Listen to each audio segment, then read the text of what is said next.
Recording चालू करता हूँ। Okay fine. देखो let's see the first question ना, स्क्रीन सबको दिख रहा है ना? Yes. देखो in a CGS system the magnitude of force are 100 times, ये तो सबको पता है। मतलब किसी चीज को तूने मेजर किया और उसका वैल्यू जो है 100 टाइम्स आया हुआ है। इन अनदर सिस्टम में the fundamental physical quantities are kilogram metre and minute. देखो ये बदल दिया, यूनिट का वैल्यू बदल दिया इन्होंने। ये जो नया सिस्टम है, इस सिस्टम में किलोग्राम को यूनिट मास माना जाता है, एक मीटर को यूनिट मास माना जाता है और एक मिनट को यूनिट टाइम माना जाता है। The magnitude of the force is, मतलब नया सिस्टम ऑफ यूनिट में what is the magnitude of the force. ठीक है, तो ध्यान से देखना भी, ठीक है। जो पहला मेजरमेंट है, the first measurement is 100 times. हाँ,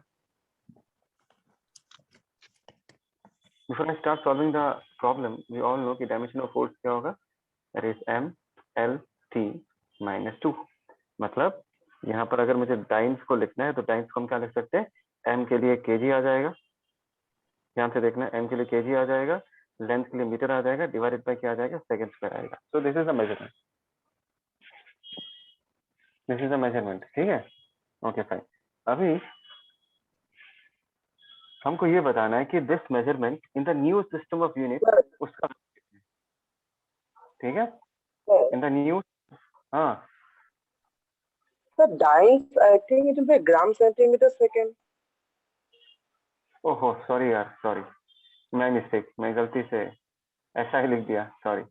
dine is a CGS unit, हाँ you are correct, this is gram centimetre per second square, ठीक है।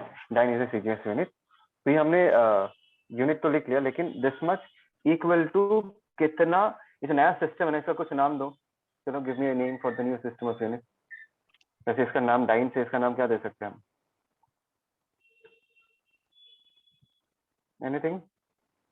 Another system. ठीक है, ठीक है, एक्स दे देता हूँ, ठीक है ना, एक्स। अच्छा चलो चलो, एक्स भी नहीं चाहिए, मैं डायरेक्ट सिंबल में लिख देता हूँ, ठीक है। We all know this relation right, कि n1 into u1 is equal to what, n2 into u2। u2 is the new system of unit, है ना। और u1 क्या, u1 जो है दिस डाइन वाला सिस्टम, हाँ। Okay fine. तो अभी ट्राई टू अंडरस्टैंड, यहाँ पर अगर हमको n2 का वैल्यू चाहिए, बिकॉज n1 का वैल्यू कितना दिया हुआ है, n1 का वैल्यू 100 दिया हुआ है। Do you people understand this? ये हमने पहले भी यूज किया था एक्सप्रेशन को। n1 u1 एक सिस्टम का मेजरमेंट है, उसी सी चीज को तुमने अगर दूसरे सिस्टम में मेजर किया, उसका वैल्यू कितना आया, n2 u2। n2 is the magnitude, u2 is the unit, ठीक है। जो पहला मेजरमेंट है उसका मैग्नीट्यूड 100 है और उसका यूनिट क्या है, dance, that is CGS system. जो दूसरा सिस्टम है, जो नया सिस्टम है, यहाँ पर इन्होंने क्वेश्चन बना के दिया, एक नया सिस्टम बना के दिया, किलोग्राम मीटर एंड मिनट, उसमें मैग्नीट्यूड मैंने n2 मान लिया और उसका यूनिट u2 मान लिया। Is that okay? Come on people, is that okay? That means Yes, sir. मुझे पता है कि अगर मैं अच्छा। डाइन्स को तोड़ता हूँ, डाइन्स को तोड़ने से क्या मिलेगा यहाँ पर, ग्राम centimetre per second square.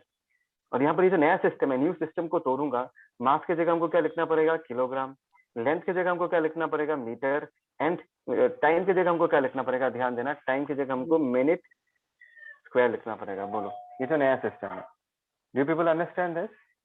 Do people understand this?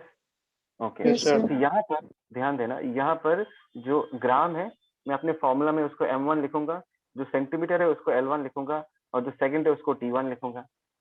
तो ये जो केजी है इसको m2 लिखूंगा, मीटर को l2 लिखूंगा, और जो मिनट मिनट है उसको मैं t2 लिखूंगा। Is that clear? Come on. Okay fine. So in this case n1 को हम क्या लिख सकते हैं, 100 लिख सकते हैं, और u1 की जगह हम लोग क्या लिख सकते हैं, u1 इज अ यूनिट, क्या आ जाएगा, m1, ध्यान देना, l1 and t1 to the power -2, that is equal to n2 का वैल्यू हमको निकालना कि n2 कितना होगा। और नए सिस्टम में ये वाला केजी की जगह हम लोग क्या लिख सकते हैं, m2, मीटर की जगह हम लोग क्या लिख सकते हैं, l2, एंड मिनट स्क्वायर की जगह हम क्या लिख सकते हैं, इसको अगर हम ऊपर लेके चले जाएंगे तो t2 to the power -2। Is that correct? तो यहाँ तक सबको समझ में आया, पक्का? Yes, sir. Okay.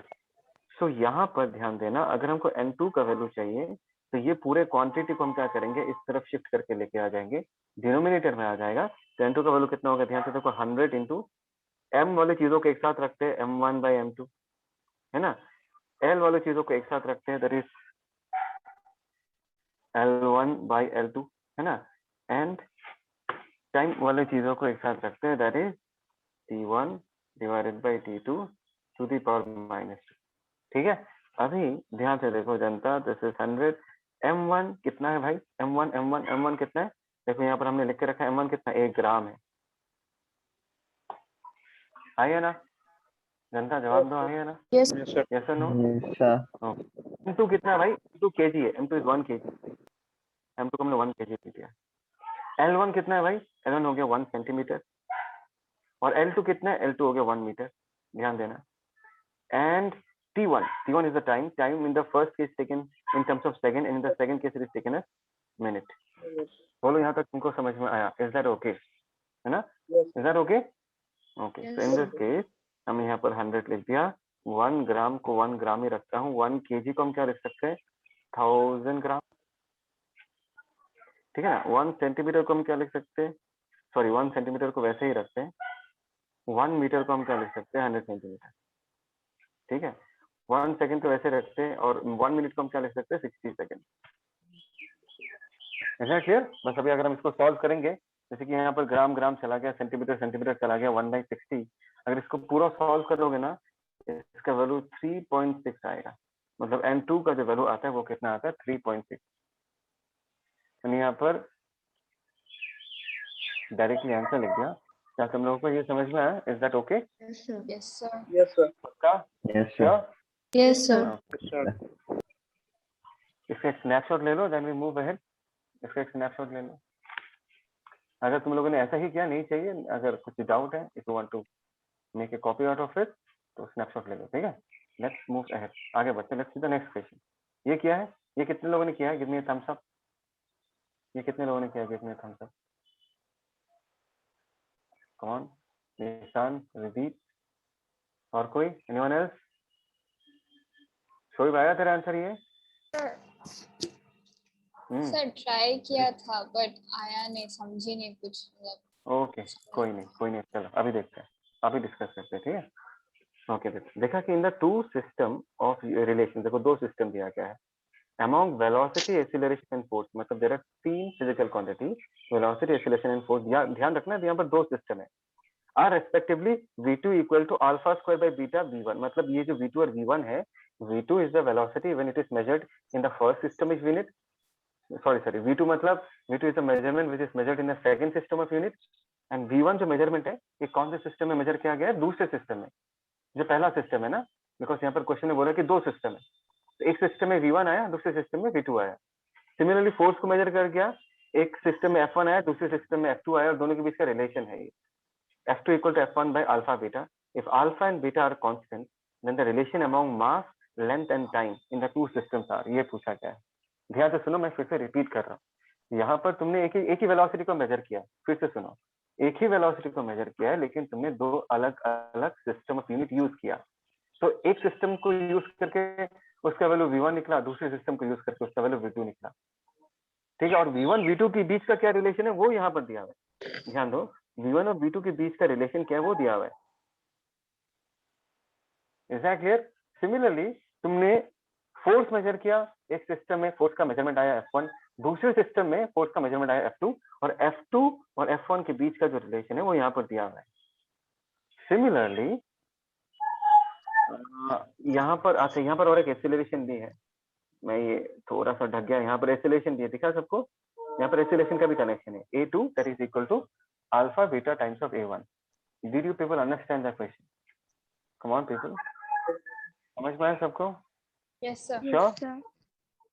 Okay, if you see, यहाँ पर देखो ध्यान से, यहाँ पर क्या है ना, then relations among mass, length and time, इनके बीच का रिलेशन पूछा है। ठीक है, तो यहाँ पर ऑप्शंस में देखो, एक मिनट, ऑप्शंस में एक जगह पर m2 है, m1 है, l2 है, l1, ये सारे क्या है? बोलो तो ये सारे क्या है?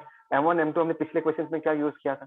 m1 m2 वे सिंबल्स, मतलब 1 की जगह हम लोग m1 लिख रहे थे, है ना? 1 मीटर के जगह हम लोग l1 लिख रहे थे, 1 सेकंड की जगह हम क्या लिख रहे थे? t1 लिख रहे थे। तो यहाँ पर उन्होंने kg मीटर सेकंड नहीं दिया, यहाँ पर m1 l1 t1 m2 l2 t2 दिया। बोलो ये समझ में आया नहीं आया? कम ऑन पीपल, मतलब यहाँ पर उन्होंने kg नहीं लिखा, m1 लिख दिया, Yes, sir. मीटर नहीं लिखा, l1 लिख दिया, मतलब वो लोग सिंबल से काम चला रहे। Is that clear? देखो जस्ट हैव पेशेंस, तुम लोगों को समझ में आ जाएगा, जस्ट हैव सम पेशेंस। देखो अभी क्या है, let's go for the solution in this case. तो बिफोर आई स्टार्ट सॉल्विंग, एक बार बताओ कि वेलोसिटी का डायमेंशनल फॉर्मूला क्या होगा? It is metre per second, उसका यूनिट है मीटर पर सेकंड, मतलब LT-1। सिंबल्स में लिखूंगा तो ऐसे लिखूंगा, करेक्ट? जनता जवाब दो, करेक्ट? सिमिलरली अगर मुझे एक्सेलरेशन चाहिए, एक्सेलरेशन होगा metre per second, that is LT-2। चलेगा? This is acceleration. और लास्ट में फोर्स का भी रिलेशन चाहिए, फोर्स का होगा दैट इज MLT-2। ये हो गया फोर्स का रिलेशन, ठीक है? अभी देखो ध्यान देना, यहाँ पर लिखा है कि V2 is equal to alpha square by beta times of V1। सुनाई दिया सबको? Yes, sir. ओके, तो अगर मैं यहाँ पर इनका डायमेंशनल वैल्यूज लिखो, डायमेंशनल मतलब यूनिट्स लिखना चाहूँ, बिकॉज यहाँ पर M1, M2, L1, L2, T1, T2 this are all units. तो V2 के जगह हम लोग क्या लिख सकते हैं, ध्यान से देखना।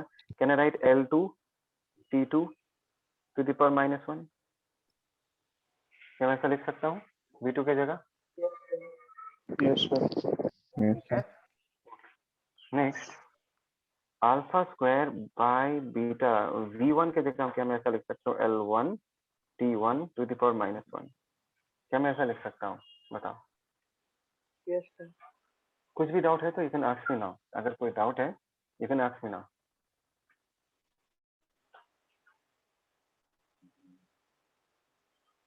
मतलब ना मैं तुमको ये बता, ध्यान से देखो, इसको ना मैं ऐसा लिख सकता हूँ beta times of V2 is equal to alpha square times of V1, ऐसे लिख सकता हूँ ना।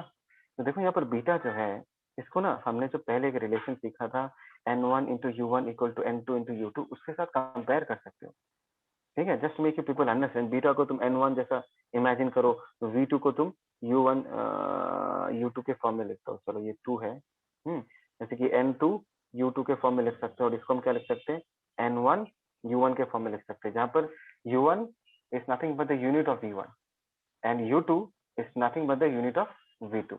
और यहाँ पर बीटा जो है वो मैग्नीट्यूड जैसा बिहेव कर रहा है N2 जैसा, और अल्फा स्क्वायर जो है वो किसके जैसा बिहेव कर रहा है, N1 जैसा बिहेव कर रहा है। क्या ये समझ में आया तुम लोगों को? Have you understood this? Yes, sir. Yes, sir. If you have any doubt you can ask me, ठीक है? तो हमने क्या किया, V2 के जगह यहाँ पर इसका यूनिट्स लिख दिया L2 T2 -1, ये सारे यूनिट्स है, ठीक है? क्योंकि याद है ना, हम लोग जब प्रॉब्लम सॉल्व करते थे L2 के जगह फाइनली हम वैल्यू पुट कर देते हैं, L2 1 मीटर लिख देते हैं। आगे के क्वेश्चंस में, इसके आगे के क्वेश्चंस में T2 के जगह हम क्या पुट करते हैं, 1 सेकंड पुट करते हैं। तो इनको तुम कैसे ट्रीट करोगे, यूनिट्स जैसा ट्रीट करोगे, ठीक है? इस क्वेश्चन में यूनिट नहीं दिया, इस क्वेश्चन में हम सिंबल से ही काम चलाएंगे। Can we move ahead? क्या हम आगे बढ़े? ओके ओके, तो पहला रिलेशन ये हो गया, this is the first relation, ठीक है? Let's go for the second relation. Second में क्या है, एक्सेलरेशन का रिलेशन दिया, देखो A2 is equal to alpha beta, क्या दिया हुआ है, अल्फा बीटा A1, ये रिलेशन दिया हुआ है, ठीक है? तो A2 का अगर मैं डायमेंशनल फॉर्मूला लिखूं क्या होगा, metre per second square, that is L2 T2 to the power -2, that is equal to alpha beta A1 के जगह हम लोग क्या लिख सकते हैं, L1 T1 to the power -2। क्या ये तुम लोगों को समझ में आया मैंने क्या किया है? मैंने यहाँ पर A1 का A2 यूनिट लिखा, और मैंने A1 का यूनिट लिखा L1 T1 to the power -2। This is our equation 2। Is that okay? Yes, sir. Yes, sir. Okay, अभी लास्ट बारी किसका है, लास्ट बारी फोर्थ का, ध्यान से देखो। फोर्थ में क्या लिखा कि F2 is equal to F1 divide by alpha, ये दिया है, ठीक है? ओके, अभी F2 का अगर मैं यूनिट लिखना चाहूँ क्या होगा, M1, सॉरी बार बार 1 लिख रहा हूँ, 2 होगा M2 MLT -2, याद है ना ये एक्सप्रेशन MLT -2, ठीक है? ये हो गया हमारा F2 का unit, that is equal to F1 का यूनिट क्या होगा, M1 L1 T1 -2 divided by नीचे क्या है, alpha beta. Is that clear? Yes, sir. Yes, sir. Yes, sir. तो देखो ऑप्शंस में क्या है, ऑप्शंस में तुमको M2 और M1 का बीच का रिलेशन पूछ रहा है, L2 और L1 के बीच का रिलेशन पूछ रहा है। तो देखो यहाँ पर तुमको M2 भी दिख रहा है ना, L2 भी दिख रहा है, M1 भी दिख रहा है, L1 भी दिख रहा है। मतलब इन सारे 3 इक्वेशंस को यूज करके we have to use these 3 equations and find out the relation between mass, we have to find out the relation between length, and then we have to find out the relation between time. तो अभी सिर्फ calculation करना है, ठीक है। अभी equation 1 और equation 2 को देखो। अगर मैं इक्वेशन 2 को इक्वेशन 1 से डिवाइड कर दूंगा तो सारा L कैंसल आउट हो जाएगा, ये वाला L2 इस वाले L2 के साथ डिवाइड में आ जाएगा तो कैंसल आउट हो जाएगा, और ये वाला L1 इस वाले L1 के साथ डिवाइड में आ जाएगा तो कैंसल आउट हो जाएगा, तो बचेगा सिर्फ time. Did you people understand this? Yes, sir. क्या Yes, कह रहे हैं? sir. I'm saying Yes, sir. let us divide 2 with 2 divided by 1, ऐसा कर दिया। क्योंकि देखो ऑप्शन में क्या है, देखो ऑप्शंस देखो, ऑप्शंस में मास का रिलेशन है, लेंथ का रिलेशन है, टाइम का रिलेशन है। दैट मींस मुझे सबसे पहले लेंथ का कनेक्शन निकालना है। तो अगर मुझे लेंथ का कनेक्शन निकालना है तो मैं किसको एलिमिनेट कर सकता हूँ, सॉरी यहाँ पर हमारा टाइम का रिलेशन आएगा, L2 एलिमिनेट हो जाएगा और L1 एलिमिनेट हो जाएगा। मतलब इस क्वेश्चन में से लेंथ एलिमिनेट हो जाएगा।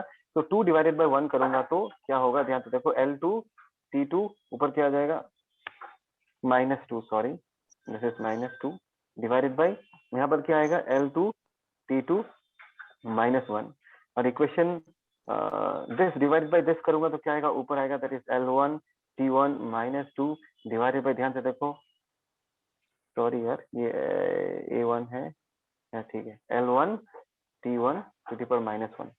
बोलो ये समझ में आया, इज दैट ओके? और इस तरफ क्या क्या बच जाएगा, यहाँ पर ऊपर अल्फा बीटा है और नीचे कितना हो जाएगा, अल्फा स्क्वायर ऊपर एक बीटा आ जाएगा। I am talking about the constant. जब अल्फा बीटा को हम इसके साथ डिवाइड करेंगे, alpha beta divided by alpha square by beta. क्या यहाँ तक समझ में आया? Yes, Yes, sir. Come on everyone. Yes, sir. Okay, बस हो गया। यहाँ से हमको टाइम का रिलेशन पता चल जाएगा, ये चला गया, L1 चला गया। तो देखो यहाँ पर T2 को अगर ऊपर लेके चला जाऊंगा तो यहाँ पर क्या आएगा, T2 -2 + 1 मतलब -1 बचेगा। यहाँ पर क्या बचा, देखो अल्फा स्क्वायर चला गया, this is beta square by alpha. और यहाँ पर क्या बचा, ध्यान से देखो, दैट इज T1 -2 + 1 मतलब -1 आएगा। तो ये जो है this is the relation between T2 and T1। तो एक बार ध्यान से देखते हैं, यहाँ पर सब उनके ऊपर पावर्स है। तो मैं एक काम करता हूँ, इसको ऐसे करके लिख सकते हैं, दैट इज 1/T2 लिख सकते हैं। इसको क्या लिख सकते हैं, बीटा स्क्वायर, आपको फोनटा दो, एक मिनट है, बीटा स्क्वायर बाय अल्फा, इसको हम क्या लिख सकते हैं, 1/T1। Is that okay? Yes, sir. Is that okay? Yes, तो sir. अगर हम खोल के लिखे तो हमको क्या मिलेगा, ध्यान से देखो, T1 क्रॉस मल्टीप्लाई कर दिया, इधर T2 क्रॉस मल्टीप्लाई कर दिया, तो हमको क्या मिलेगा, beta square divided by alpha, है ना, T1 और T2 into beta square divided by alpha. अभी देखो ऑप्शन किसके साथ मैच होता है यहाँ पर। If I see the option in this case, T2 = T1 alpha by beta square. हाँ, ये वाला ऑप्शन मैच हो रहा है।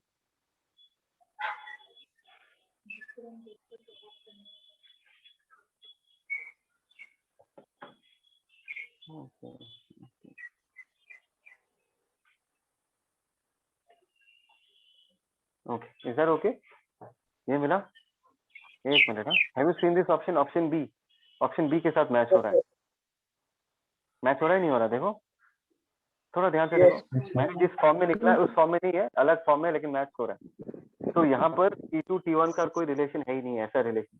अगर ऐसा रिलेशन नहीं है और एग्जाम में अगर ऐसा क्वेश्चन पूछा जाता है ना, तो तुम सिर्फ एक का ही निकाल के टिक कर सकते हो, सबका निकालने की जरूरत ही नहीं, बिकॉज यहाँ पर सिर्फ एक ही कंडीशन सेटिस्फाई कर रहा है।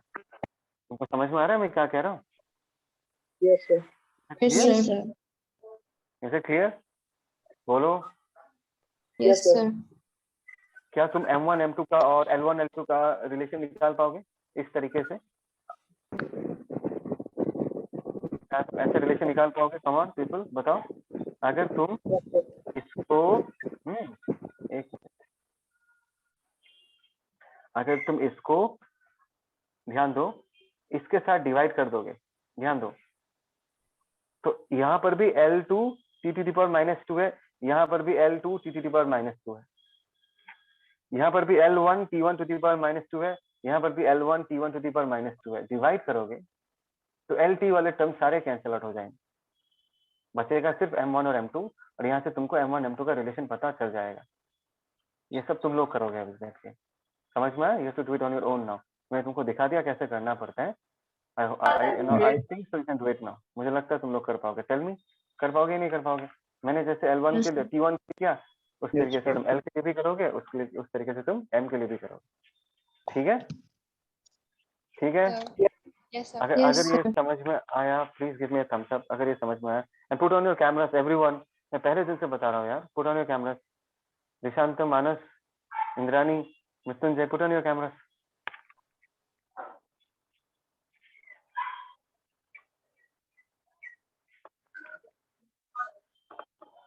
ठीक है, ओके फाइन। मानस, मानस तो सुन रहा है? मानस, दिस इज नॉट गुड यार। बच्चे नहीं हो तुम लोग की क्लास में आके ऐसे ऑन करके रख दोगे। अच्छा ये वाला किया तुम लोगों ने? Could you do this question? Yes, sir. ये डिस्कस करना पड़ेगा ना, कर लोगे तुम लोग ये वाला question? Come on. In the present system of units, length, time and mass is MSN. अच्छा, लेंथ का मीटर पुट किया, टाइम का सेकंड्स पुट किया, मास का केजी पुट किया, और change to 100 metre 100 seconds and 1/10 KG. अच्छा चलो मैं ये डिस्कस कर देता हूँ। Let me discuss this. यहाँ पर क्या है? यहाँ पर बोला कि if the present unit of length, time and mass, यानी हमको पता है कि प्रेजेंट सिस्टम क्या है, मीटर, सेकंड एंड केजी। ठीक है, और इन्होंने बदल दिया। इन्होंने बोला कि जो नया सिस्टम है उसमें 100 मीटर्स को एक यूनिट माना जाएगा, 100 सेकंड्स को एक यूनिट माना जाएगा, एंड 1/10 केजी को एक यूनिट माना जाएगा। ट्राई टू अंडरस्टैंड जनता, इस बात को समझो। जो नया सिस्टम ऑफ यूनिट्स है उसमें 100 मीटर को एक यूनिट माना जाएगा, 100 सेकंड को एक यूनिट माना जाएगा, एंड 1/10 केजी को एक यूनिट माना जाएगा। Did you understand this? Give me reply. क्या ये तुम लोगों को समझ में आया? Yes, Is that sir. clear? तुमको ये बोला है the new unit of velocity is increased by 10 times. ये सारे ऑप्शंस दिए हुए, the new unit of velocity and the new unit of force, the new unit of energy, ये सब पूछा जा रहा है तुमको। ठीक है, कि नया जो यूनिट होगा वो पुराने यूनिट के रेस्पेक्ट में कितना टाइम ज्यादा होगा, ये पूछा जा रहा है। Is the question clear? Yes, जनता sir. जवाब दो, क्वेश्चन क्लियर? ओके, Yes, चलो sir. अभी लेट्स टॉक अबाउट दिस। हाँ, अभी देखो इन द ओल्ड सिस्टम, ध्यान देना, ओल्ड सिस्टम में कैन यू टेल मी तो वेलोसिटी का यूनिट क्या होता था? It was metre per second, correct? All of us will agree. तो नया Yes, sir. सिस्टम है, ध्यान देना, ये मीटर पर सेकंड का मतलब क्या है? 1 मीटर 1 सेकंड। इसका मतलब ये हुआ ना 1 metre divided by 1 second. 1 metre is the unit length and 1 second is unit time. Do you people understand? Come on people, Yes, sir. Do you understand this? Yes, sir. But नया Yes, sir. System में ध्यान देना, नया system में you need to understand this. If this is velocity, नया system, अरे यार ये लोग कौन कौन एक बार में, ओके, जो नया सिस्टम है वेलोसिटी में, यहाँ पर हम क्या पुट करेंगे जनता? बोलो भाई। यूनिट लेंथ पुट करना है, और यहाँ पर हम क्या पुट करेंगे? Unit time, Time. है ना? लेकिन इस नए सिस्टम में यूनिट लेंथ कितना है जनता? 100 मीटर। 100 याद है ना? देखो नया लेंथ कितना है भाई? 100 मीटर, करेक्ट? 100 meter. और Yes, नया sir. टाइम कितना है? 100 सेकंड। 100 तो seconds. यूनिट टाइम की जगह हम लोग क्या पुट कर देंगे? 100 सेकंड्स पुट कर देंगे। तो 100 कैंसिल आउट हो गया। फिर से तुमको क्या मिल गया? Metre per second. फिर से तुमको क्या मिल गया? Metre per second. That means velocity का यूनिट चेंज नहीं होता। पहले भी मीटर पर सेकंड था, नो डाउट। लेंथ 100 मीटर बढ़ गया, और टाइम भी 100 मीटर बढ़ गया, तो 100 सेकंड बढ़ गया, तो 100 कैंसिल आउट हो गया, और वेलोसिटी के यूनिट में कोई फर्क नहीं पड़ा। There is no change in the unit of velocity. Do you people understand this? Yes, sir. Yes, sir. Yes, sir. Okay, fine. Now let's talk about force. हाँ, फोर्स का कहानी देखते हैं कि ओल्ड सिस्टम में, ध्यान देना एवरीवन, ओल्ड सिस्टम में फोर्स का यूनिट क्या था यार? फोर्स का यूनिट क्या है? मैं कह सकता हूँ MLT -2 है, that is kg metre per second square. जनता जवाब दो, ये प्रेजेंट यूनिट में है। तो नया सिस्टम में अगर मुझे फोर्स का यूनिट लिखना है, ध्यान देना, फोर्स मैं फिर से कह रहा हूँ जनता, ध्यान दो, ये 1 kg है, दिस इज यूनिट लेंथ। ये मीटर का मतलब है 1 मीटर, और सेकंड स्क्वायर का मतलब है 1 सेकंड द होल स्क्वायर। ये सारे यूनिट वैल्यूज है। लेंथ का यूनिट वैल्यू है, मास का यूनिट वैल्यू है, और टाइम का यूनिट वैल्यू है। तो नए सिस्टम में भी फोर्स का अगर मैं लिखना चाहूँ तो यहाँ पर मैं क्या लिखूंगा, सबसे पहले यूनिट मास लिखूंगा। और नए सिस्टम में यूनिट मास कितना है भाई, 1/10 kg। दिखाई दे रहा है ये? What is the value of Yes. Unit mass in the नया सिस्टम? नया सिस्टम में हम 1 kg नहीं लिखेंगे, हम क्या कितना लिख देंगे, 1/10 kg लिखेंगे। Is that clear? सिमिलरली अगर मैं नए सिस्टम में लेंथ लिखना चाहूँ, लेंथ कितना है जनता याद करो, दैट इज 100 मीटर्स। लेंथ की जगह हम यहाँ पर क्या पुट कर सकते हैं, 100 मीटर्स। एंड टाइम जो है वो 1 सेकंड पुट नहीं करेंगे, यहाँ पर 100 सेकंड को यूनिट टाइम माना जाता है नए ये जो सिस्टम है। यहाँ पर हमने 100 सेकंड लिख दिया। बोलो समझ में आया नहीं आया? Is that clear? Yes, Yes, sir. sir. Yes, sir. Yes, sir. Yes, sir. Yes, sir. तो इन दिस केस ध्यान से देखो, ये जीरो चला गया, ऊपर से एक जीरो, यहाँ पर एक जीरो चला गया, तो यहाँ पर नीचे सिर्फ 1/10 बचा।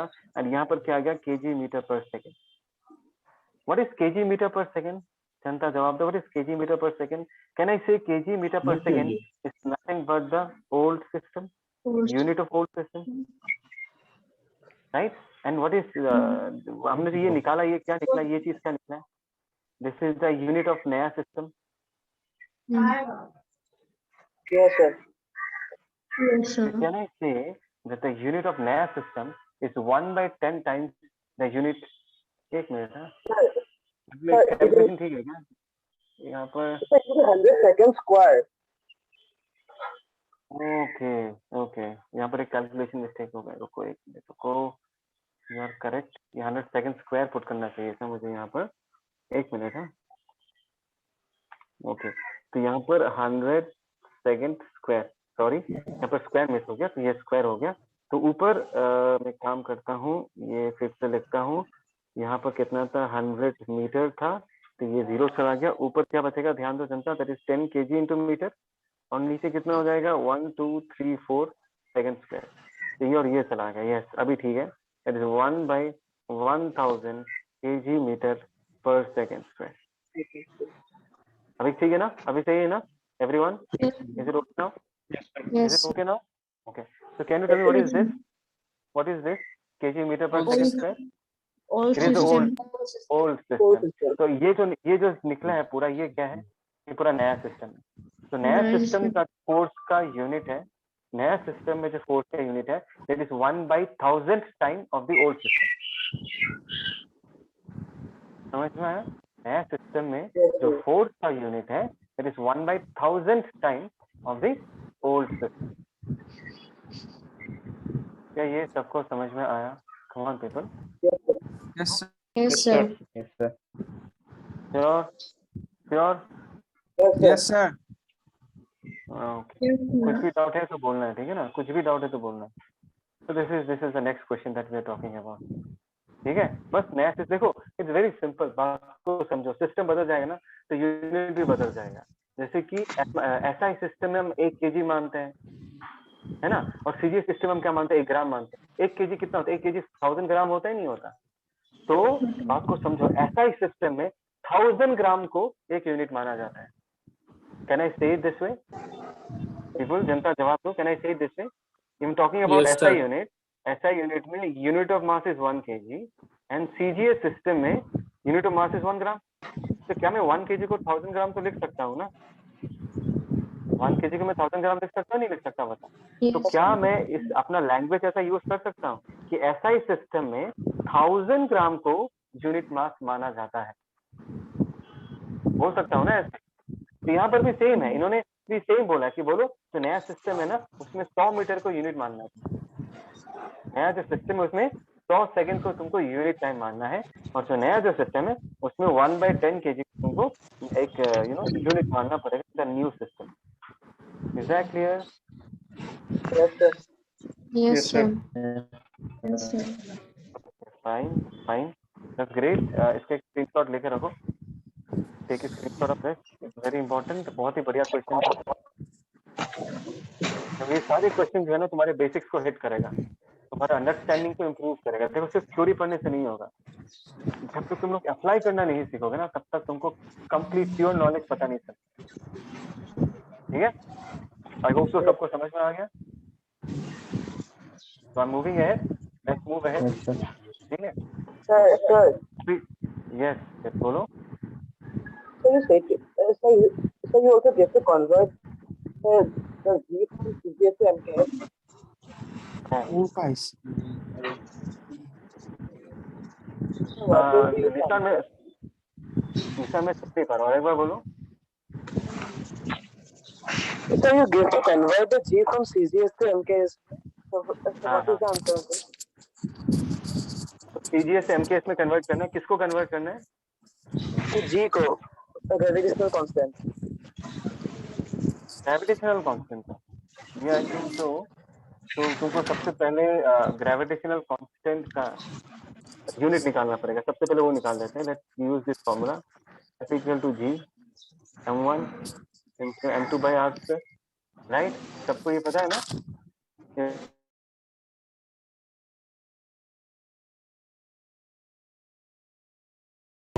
तो मैं ये कह रहा था कि इसको हम यूज़ कैसे करेंगे, ठीक है। तो let us take a very famous equation, S equal to ut plus half a t square. बहुत ही फेमस इक्वेशन हमको मिला। This is an equation of motion. देखो अभी ये हमारे पास एक इक्वेशन है। मैं तुमको इस इक्वेशन को थोड़ा सा जिस तरीके से मैंने अभी जस्ट नाउ डिस्कस किया उस तरीके से देखने की कोशिश करें। कहना इसे यहाँ पर मैंने ut को ध्यान देना हाफ at स्क्वायर के साथ जोड़ा, और जोड़ने के बाद मुझे क्या मिला, s मिला। अगर हमने इन दोनों को जोड़ा, ट्राई टू अंडरस्टैंड, इन दोनों को जोड़ा, इसका मतलब है ut and half at square they should belong to the same physical quantity, और इनको जोड़ने के बाद जो s मिला, this s also should belong to the same physical quantity. मतलब इनका डायमेंशनल फार्मूला क्या होना चाहिए, सेम होना चाहिए। So let's find out the dimension of s first. s is nothing but displacement, and displacement का डायमेंशन कितना है, length. That is very obvious. अभी अगर मैं ut का डायमेंशनल फार्मूला चेक करूँ, ध्यान से देखना, u हो गया इनिशियल वेलोसिटी। वेलोसिटी क्या होगा, डिस्टेंस बाय टाइम, तो lt to the power -1 into time, मतलब t to the power 1, t to the power -1 into t to the power 1, t to the power 0 हो जाएगा, और यहाँ पर सिर्फ l बचेगा। सिमिलरली ध्यान से देखो, यहाँ पर हाफ a t स्क्वायर है, and half a t square का अगर मैं डायमेंशन देखना चाहूँ, कमान क्या होगा, हाफ का कोई डायमेंशन नहीं है। एक्सीलरेशन का क्या होता है, मीटर पर सेकेंड स्क्वायर, तो लिखो length t to the power -2, ये हो गया एक्सीलरेशन का, एंड टाइम स्क्वायर मतलब t स्क्वायर। तो ये कितना हो जाएगा भाई साहब, दैट इज़ सिर्फ l बचेगा नहीं बचेगा l। देखो तो ध्यान से देखो, यहाँ जो s है, यहाँ जो ut है, यहाँ जो हाफ at स्क्वायर है, ut को हाफ at स्क्वायर के साथ ऐड किया। देखो हमने मतलब क्या किया है, हमने लेंथ को लेंथ के साथ ऐड किया, और फाइनली हमको डिस्प्लेसमेंट मिला जो भी लेंथ है। तो ये भी लेंथ है, ये भी लेंथ है, और ये भी लेंथ है। मैं यही चीज़ समझाना चाहता हूँ कि अगर मैं किसी दो क्वांटिटीज़ को ऐड या सब्सट्रैक्ट कर रहा हूँ, they should belong to the same physical quantity, और उसको जो रिजल्ट आएगा उसको भी सेम फिजिकल क्वांटिटी को बिलोंग करना पड़ेगा। दैट्स बिकॉज यहाँ पर सबका डायमेंशन सेम है। मैंने क्या बोला, ut का डायमेंशन, हाफ at स्क्वायर का डायमेंशन, s का डायमेंशन, तो हम कहते हैं उनका डायमेंशन होमोजीनियस है। क्या बोलते हैं उसको, होमोजीनियस मतलब सेम। और इस प्रिंसिपल को हम क्या कहते हैं, we call this principle as principle of homogeneity. याद रखिएगा ये चीज़, we call this as the principle of homogeneity. मतलब अगर एक इक्वेशन करेक्ट है, वहाँ पर हर एक पार्ट का डायमेंशनल फार्मूला क्या आना पड़ेगा, सेम आना पड़ेगा। ठीक है, this is principal of homogeneity. और इस प्रिंसिपल को यूज़ करके हम ये देख पाएंगे कि क्या एक इक्वेशन डायमेंशनली करेक्ट है या नहीं है। That is very important. जैसे कि यहाँ पर हमने क्या देखा, फॉर एग्जांपल लेट अस से तुमको ये कोई इक्वेशन दे देता है s equal to ut plus half at square, और ये पूछा जाता है बताओ क्या इक्वेशन करेक्ट है या नहीं। तो तुमने चेक किया और ये डायमेंशनली करेक्ट आया। आर गेटिंग द पॉइंट, समझ में आ रहा है मैं क्या कह रहा हूँ, इज दैट क्लियर। तो हम इस डायमेंशनल एनालिसिस को यूज़ करके ये देख सकते हैं कि क्या कोई इक्वेशन करेक्ट है या गलत। This is the application of dimensional analysis. ठीक है, जैसे कि मैं एक एग्जांपल देता हूँ। जैसे कि तुमको किसने ये इक्वेशन दे दिया, f equal to m v square by r। चलो मैं एक काम करता हूँ, m स्क्वायर, एक काम, चलो मैं दूसरा कुछ लेता हूँ जो तुमको ऑलरेडी पता है। लेट अस से कि we check the formula v equal to u plus at square. ठीक है, v equal to U plus A T square. हमको ये चेक करना है डायमेंशनल एनालिसिस यूज़ करके कि क्या ये इक्वेशन सही है या गलत है, ठीक है। एंड इफ़ अगर तुमको मोशन के इक्वेशंस याद है then you should remember that actually ये इक्वेशन गलत है। वो तो हमको पहले से पता है कि क्या होना चाहिए, v equal to U plus A T. तो अभी के लिए मैं चाहूँगा कि तुम इसको भूल जाओ। मेरे से तुमको पता नहीं है कि ये इक्वेशन गलत है या सही है, तुमको सिर्फ डायमेंशनल एनालिसिस आता है, प्रिंसिपल ऑफ होमोजेनिटी का कॉन्सेप्ट समझ में आया, और उन दोनों कॉन्सेप्ट्स को यूज़ करके तुमको ये चेक करना है कि क्या ये इक्वेशन करेक्ट है या नहीं, ठीक है। तो सबसे पहले हम वेलोसिटी v का डायमेंशन देखते हैं। ये क्या होगा, velocity distance by time, that is L T to the power -1। Dimension of u क्या आएगा, ये भी तो वेलोसिटी है, so L T to the power -1। And A T square का देखते हैं, that is a T square. ध्यान देना एक्सेलरेशन का क्या होगा, मीटर पर सेकेंड स्क्वायर, ये हो गया, and this is time square, और ये कितना आ जाएगा, सिर्फ एल आएगा। नाउ पीपल ये देखो कि तुम्हारा हर एक पार्ट का डायमेंशनल फार्मूला क्या आया, इसका है एल टी -1, इसका आया एल टी -1, इसका आ गया एल। मतलब यहाँ पर हर एक क्वांटिटी का डायमेंशन सेम नहीं है, और ऐसा हो नहीं सकता। अगर एक करेक्ट इक्वेशन होता तो ऐसा नहीं हो सकता। करेक्ट इक्वेशन में हम जिन जिन क्वांटिटीज़ को ऐड कर रहे हैं उनका डायमेंशनल फार्मूला सेम आना चाहिए, यहाँ सेम नहीं आ रहा, which means this is actually an incorrect equation. Equation गलत है, this is an incorrect equation. Equation सही नहीं है, एक गलत इक्वेशन है। तो हमने क्या यूज़ किया यहाँ पर, हमने यहाँ पर डायमेंशनल एनालिसिस यूज़ किया और ये चेक किया क्या ये इक्वेशन सही है या गलत है। और गेटिंग द पॉइंट, तो मैं तुमको ये समझाना चाहता हूँ कि डायमेंशनल एनालिसिस यूज़ करके हम ये निकाल सकते हैं कि क्या कोई इक्वेशन गलत है या नहीं, ठीक है। Is that clear. लेकिन इस कहानी में ना एक ड्रॉबैक है, इस एनालिसिस का एक लिमिटेशन क्या मैं समझाता हूँ, ध्यान से देखो। जैसे कि अभी तुमको किसी ने पूछ दिया, किसी ने इक्वेशन दे दिया कि भाई s equal to u t plus A T square दे दिया, और पूछा कि क्या ये इक्वेशन करेक्ट है या नहीं है। अभी अगर तुम डायमेंशनल एनालिसिस करोगे, डायमेंशन ऑफ s क्या आ जाएगा, length. Dimension of U T क्या आ जाएगा, जस्ट नाउ निकाला हमने यू टी, यहाँ पर क्या आ जाएगा, देखो that is length. Now the interesting thing is, अभी अगर तुमको कोई पूछे what is the dimension of A T square, ध्यान देना इसका भी डायमेंशन क्या आएगा, तो एक्सेलरेशन का metre per second square, this is T square, इसका भी क्या आ जाएगा, लेंथ आ जाएगा। तो इफ यू सी, इसका भी लेंथ, इसका भी लेंथ, इसका भी लेंथ, सबका डायमेंशन सेम आया। But does it mean that the equation is correct. सबका डायमेंशन तो सेम आया है, but does it mean that the equation is correct, no, the equation is not correct. Because हमको already पता है, हमने मोशन में पढ़ा है कि यहाँ पर क्या है, एक हाफ मिसिंग है। बात को समझो, यहाँ पर एक हाफ मिसिंग है, और ये जो हमने डायमेंशनल एनालिसिस किया इसने हाफ को डिटेक्ट नहीं किया। डेफिनेटली ऑब्वियसली ये डायमेंशनल एनालिसिस हाफ को डिटेक्ट नहीं करेगा, बिकॉज हाफ एक कांस्टेंट है, और मैंने तुमको ऑलरेडी ये पढ़ा दिया है कि कांस्टेंट्स का डायमेंशन नहीं होता। और गेटिंग द पॉइंट, तो ये इक्वेशन जो है ये डायमेंशनली करेक्ट है, लेकिन डायमेंशनली सही है, लेकिन ये करेक्ट इक्वेशन नहीं है, बिकॉज यहाँ पर ये जो डायमेंशनल एनालिसिस किया हमने, ये कांस्टेंट्स को डिटेक्ट नहीं कर पाता, और इस इक्वेशन में कांस्टेंट मिसिंग है। मैं तुमको बस ये समझाना चाहता हूँ कि इस कहानी का ड्रॉबैक क्या है। इस कहानी का ड्रॉबैक ये है कि डायमेंशनल एनालिसिस से अगर कोई इक्वेशन गलत आता है तो डेफिनेटली वो इक्वेशन गलत है, इसमें कोई डाउट नहीं है, it has to be wrong. But अगर डायमेंशनल एनालिसिस से कोई इक्वेशन सही आता है तो यू कैन नॉट डेफिनेटली से कि इक्वेशन सही है। हो सकता है कि तुमने जिस इक्वेशन को एनालाइज किया एक्चुअली में वहाँ पर कोई कांस्टेंट आना चाहिए, और वो कांस्टेंट तुम्हारे डायमेंशनल एनालिसिस डिटेक्ट नहीं किया, और इक्वेशन एक्चुअली में गलत है। और गेटिंग द पॉइंट, तो मैं तुमको ये कहना चाहता हूँ कि अगर कोई इक्वेशन डायमेंशनली करेक्ट है, you can not be 100% sure that it is actually correct, वो गलत भी हो सकता है। लेकिन अगर कोई इक्वेशन डायमेंशनल एनालिसिस से गलत प्रूव होता है, रॉन्ग प्रूव होता है, तो वो definitely wrong, we are very sure about this. Is that clear. उसी चीज़ को मैंने यहाँ पर लिख के रखा, देखो, एक dimensionally correct equation can not लिखना नहीं चाहिए, मे बी फिजिकली करेक्ट, गलत भी हो सकता है, मे बी फिजिकली करेक्ट और not a dimensionally correct equation. But अगर कोई गलत है तो डेफिनेटली गलत है, ठीक है।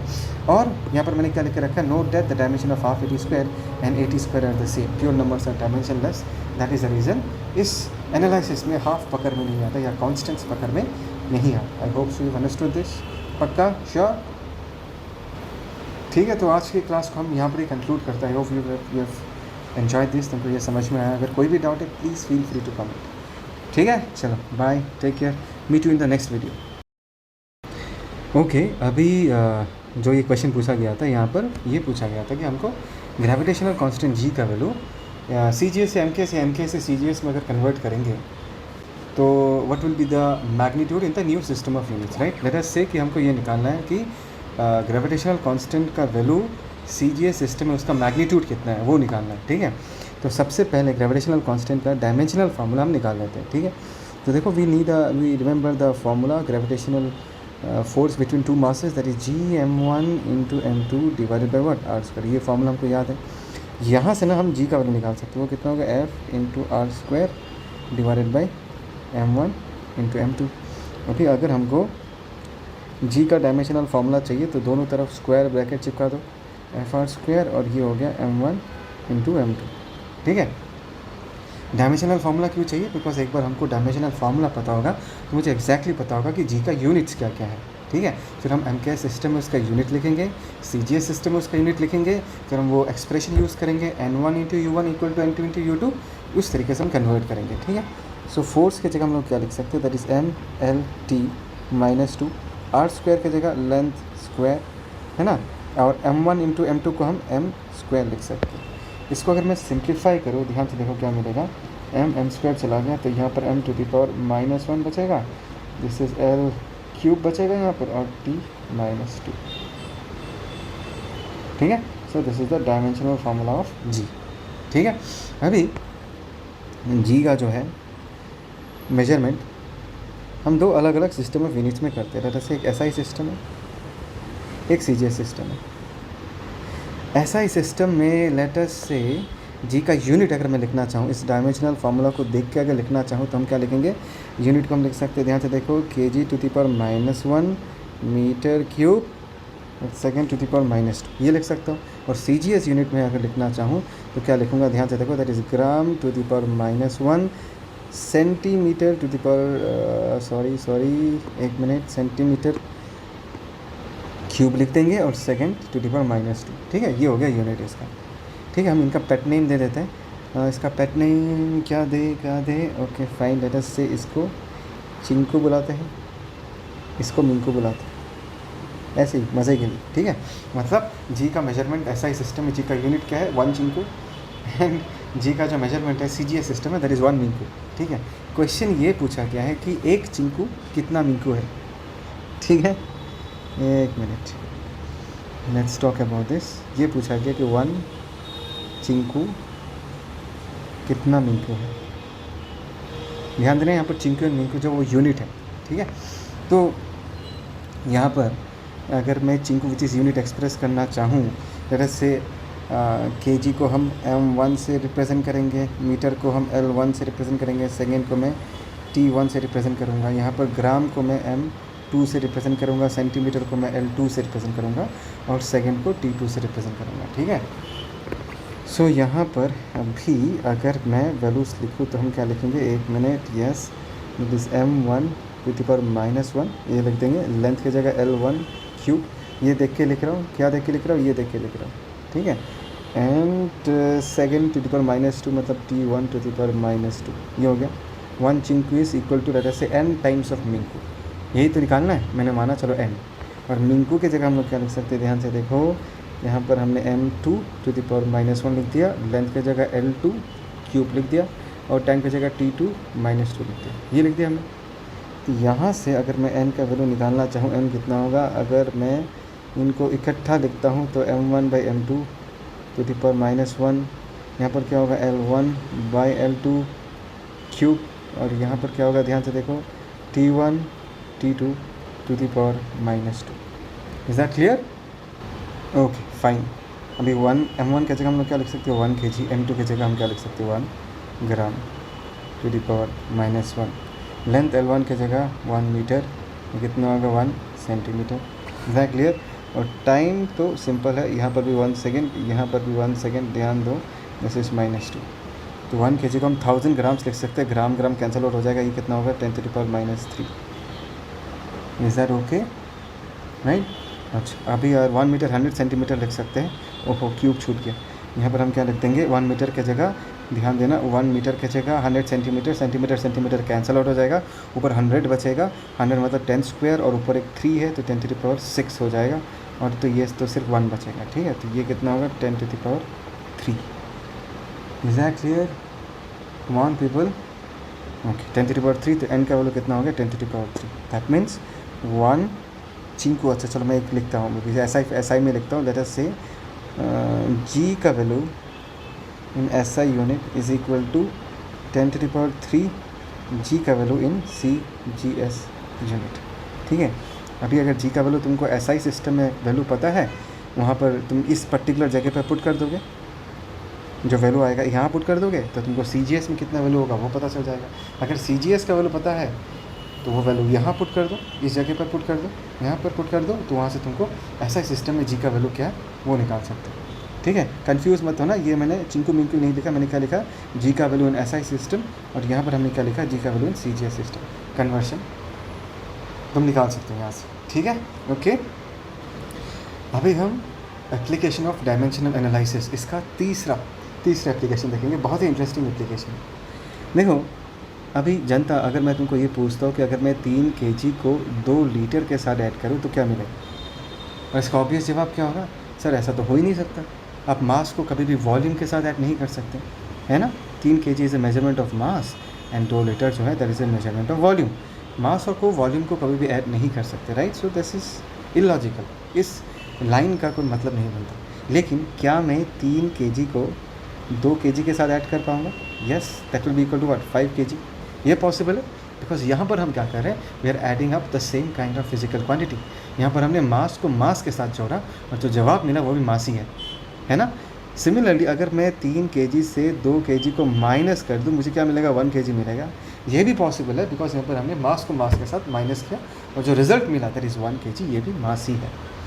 तो मैं एक्चुअली बोलना क्या चाहता हूँ, मैं एक्चुअली ये बोलना चाहता हूँ कि अगर हम ऐड करना चाहते हैं या सब्सट्रैक्ट करना चाहते हैं फिजिकल क्वांटिटीज़ को, तो those physical quantities should be the same, तब जाके हम उनको ऐड कर पाएंगे, तब जाके हम उसको सब्सट्रैक्ट कर पाएंगे। ठीक है, अभी इसी लॉजिक को ना हम इक्वेशंस में अप्लाई करते हैं। ध्यान से देखते हैं इस इक्वेशन को, x equal to a plus minus BC square plus minus root over of DEF, यही लॉजिक अप्लाई करते हैं जो जस्ट नो मैंने तुमको समझाया।